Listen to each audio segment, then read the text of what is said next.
অতীশ দীপঙ্কর শ্রীজ্ঞান তিনি এই বিক্রমপুরেরই জন্মজাত সন্তান এবং এই বাংলার মহাপণ্ডিত, যিনি সুদূর তিব্বত গিয়ে তিনি তার দর্শন এবং তিনি সেখানে গিয়ে তার ধর্মচর্চা এবং সমাজ সংস্কারমূলক যিনি কাজ করেছেন এবং বিভিন্নভাবে তিনি বুদ্ধ ধর্মের উপর গ্রন্থ রচনা করেছেন। সে সাথে কৃষিকাজ কীভাবে উন্নত করা যায় সেই তিব্বতের মধ্যে সেই বিষয়ে তার একটা প্রগাঢ় তিনি ধ্যান ধারণা দিয়েছেন এবং সে সাথে যে মানুষের জীবনের মধ্যে কীভাবে যে রিকভারি অর্থাৎ ওষুধ প্রয়োগ করে কীভাবে মানুষ সুস্থ হওয়া যায় সেই বিষয়ে তিনি বই লিখেছেন, এগুলোর উপরে তিনি উপদেশ দিয়েছেন। অতীশ দীপঙ্কর শ্রীজ্ঞান তিনি একজন বৌদ্ধ ধর্ম হলেও তিনি কিন্তু ধর্মের গণ্ডি চেরিয়ে পার হয়ে তিনি কিন্তু তার দর্শনটাকে তিনি মানবিকতার মানুষের জন্য তিনি কাজ করে গেছেন। আমরা জানি অতীশ দীপঙ্কর শ্রীজ্ঞান তিনি বাংলার সন্তান, কিন্তু অনেক দিন তাকে নিয়ে অনেক কোনো তার ইতিহাস নিয়ে অনেকে জানতো না। আমরা জানি 982 খ্রিস্টাব্দে অতীশ দীপঙ্কর শ্রীজ্ঞান সে বিক্রমপুরে জন্মগ্রহণ করেছিলেন। বাল্য শিক্ষা এবং তিনি শৈশব জীবন তিনি সেই অতীশ দীপঙ্কর শ্রীজ্ঞান তার এই বিক্রমপুর এলাকায় তিনি গড়ে উঠেছিলেন। পরবর্তী সময়ে এটা ছিল ভারতীয় উপমহাদেশ, এই ভারতীয় উপমহাদেশের মধ্যে তিনি পড়ালেখা চালিয়েছেন, পড়ালেখা করেছেন এবং ভারতের বিভিন্ন জায়গায় তিনি বিভিন্ন ধ্যান, বিভিন্ন দর্শন, বেদান্ত, যুক্তি, থেরবাদ, মহাযান বৌদ্ধ ধর্ম, ত্রিপিটক শাস্ত্র তিনি প্রগাঢ় তিনি পড়ালেখা করেছেন। তাকে বলা হয় আধ্যাত্মিক বৌদ্ধ ভিক্ষু বলা হতো, যাকে বলা হচ্ছে বজ্রযোগিনী। আমরা যে আজকে যে বজ্রযোগিনী মাটিতে দাঁড়িয়ে আছি, তিনি একসময় বজ্রযোগিনী ধ্যান করতেন, বজ্র ইয়োগা বা বজ্রযোগিনী। আচ্ছা, বজ্রযোগিনী এটা হচ্ছে দ্য গডেস বলা হয়, যেটাকে তারা দেবী। তিনি হচ্ছেন তিনি সেটাকে চর্চা করতেন, সেই ধ্যানটা তিনি সবসময় করতেন। তার এলাকায়, তার গ্রামে সে বজ্রযোগিনী নামটি এখনও সবার কাছে সুনামধন্য। সবাই এই বজ্রযোগিনী গ্রাম নিয়ে সবাই এখানে আমরা গৌরব বোধ করি।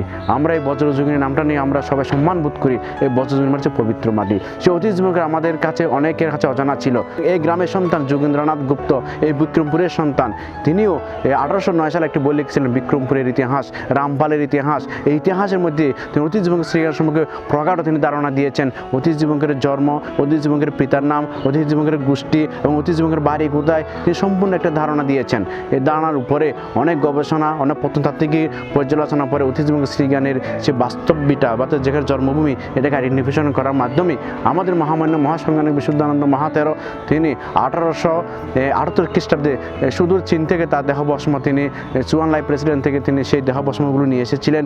নিয়ে আসার পরে অতীশকে যাতে বাংলার মাঠে যাতে প্রতিষ্ঠা করা যায়, তিনি যেহেতু বাংলার সন্তান, সে তার জন্মভূমিতেই তিনি এখানে কিছু জায়গা ক্রয় করেছিলেন। পরবর্তী সময়ে যে চীন সরকারের মাধ্যমে একটা স্তূপা নির্মাণ করা হয়েছে, যেটাকে অতীশ দীপঙ্করের স্মৃতিফলক, এটা এখানে নির্মাণ করা হয়েছে। এবং পরবর্তীতে আমাদের মহাসংজ্ঞানিক বিশুদ্ধানন্দ মহাতের মৃত্যুর পরবর্তী সময়ে যে বর্তমান সংজ্ঞানিক বিশুদ্ধানন্দ মহাতো, তিনি বাংলাদেশ বুদ্ধ খ্রিস্ট প্রচার সংঘের সভাপতি, বাসাবস্তুত মাঝে বুদ্ধ মেহাবের অধ্যক্ষ, তিনি হাত নিয়েছিলেন এখানে অতীশ দীপঙ্কর নিয়ে কিছু করার জন্য। তিনি পরিকল্পনা করেছেন অতীশ দীপঙ্কর রিলিক্স স্তূপা নিয়ে ইতিমধ্যে ওই চায়না থেকে যে সমস্ত অতীশের দেহবর্ষমগুলো আনা হয়েছে এবং সে সাথে আমাদের এই সংজ্ঞানিক বিশুদ্ধানন্দ মহাতো তিনি একটা ইউনিভার্সিটি করার জন্য পরিকল্পনা করেছেন, বিশেষ করে অতীশ দীপঙ্কর স্মৃতিকে মানে সবার কাছে তুলে ধরার জন্য।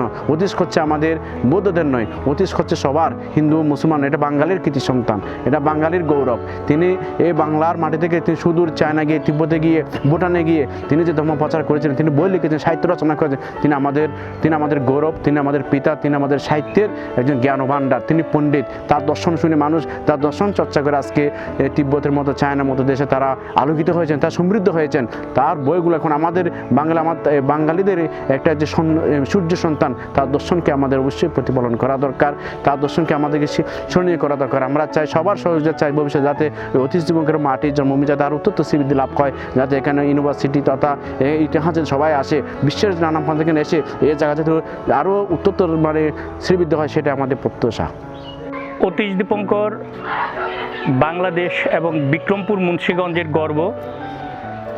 তিনি ইতিহাস থেকে পাই প্রথম চা পানকারী বাঙালি, কিন্তু অতীশ দীপঙ্করকে আমরা পাই একজন বৌদ্ধ পণ্ডিত হিসাবে। অতীশ দীপঙ্করের জন্মস্থান মুন্সিগঞ্জ জেলা সদরের বজ্রযোগিনী গ্রামে। এই মহাপণ্ডিত, বৌদ্ধ পণ্ডিত 982 খ্রিস্টাব্দে ফেব্রুয়ারি মাসের 23 তারিখে মুন্সিগঞ্জের বজ্রযোগিনীতে জন্মগ্রহণ করেন। তিনি প্রথম হিন্দু ধর্মাবলম্বী ছিলেন, পরে বুদ্ধের মন্ত্রে দীক্ষিত হয়ে বৌদ্ধ ধর্ম গ্রহণ করেন। তার আগের নাম ছিল চন্দ্রগর্ভ। পরবর্তীতে তার নাম দীপঙ্কর শ্রীজ্ঞান বা অতীশ দীপঙ্কর নামে তিনি সারা বিশ্বে পরিচিতি লাভ করেন। প্রতি বছর 23 ফেব্রুয়ারি এখানে আলোচনা সভা হয়, তাকে নিয়ে বিভিন্ন পত্র পত্রিকায় লেখালেখি হয়।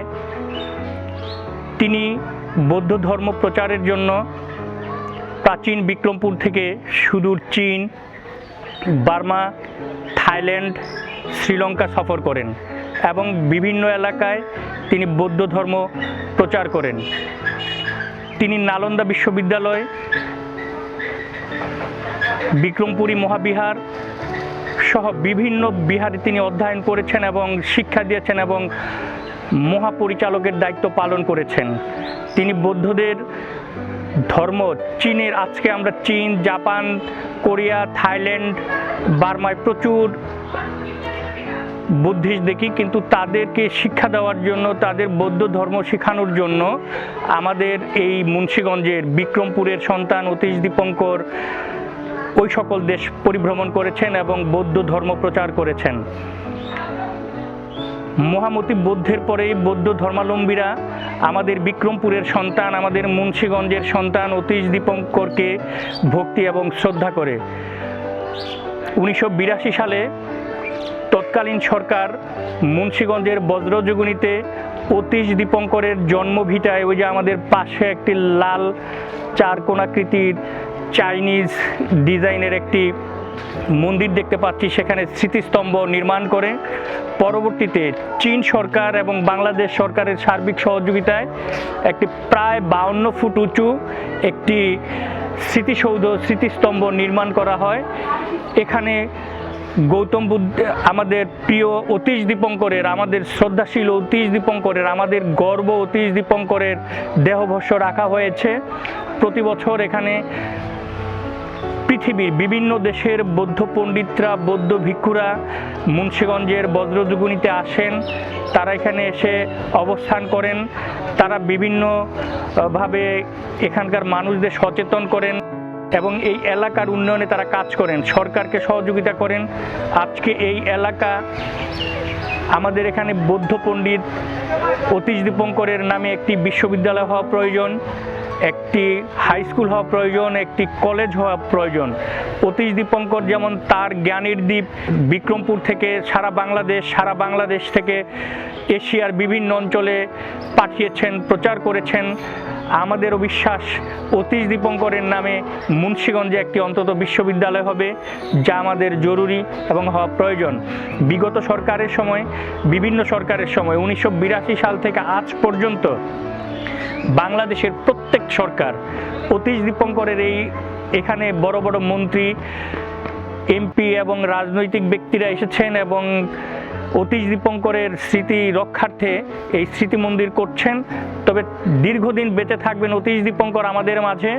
অতীশ দীপঙ্করকে শুধু মুখে বললে হবে না, আমাদের বাস্তবে দেখাতে হবে। শুধু একটি স্মৃতিসৌধ বা একটি লাইব্রেরিতে নয়, তাকে নিয়ে আরও লিখতে হবে, ভালো ভালো বই করতে হবে এবং প্রয়োজনে তাকে নিয়ে চলচ্চিত্র করা যেতে পারে। যদি এটা হয়, আমাদের অতীশ দীপঙ্করকে বিশ্ব দরবারে আরও সুন্দরভাবে উপস্থাপন করতে পারবো, এটা আমার বিশ্বাস।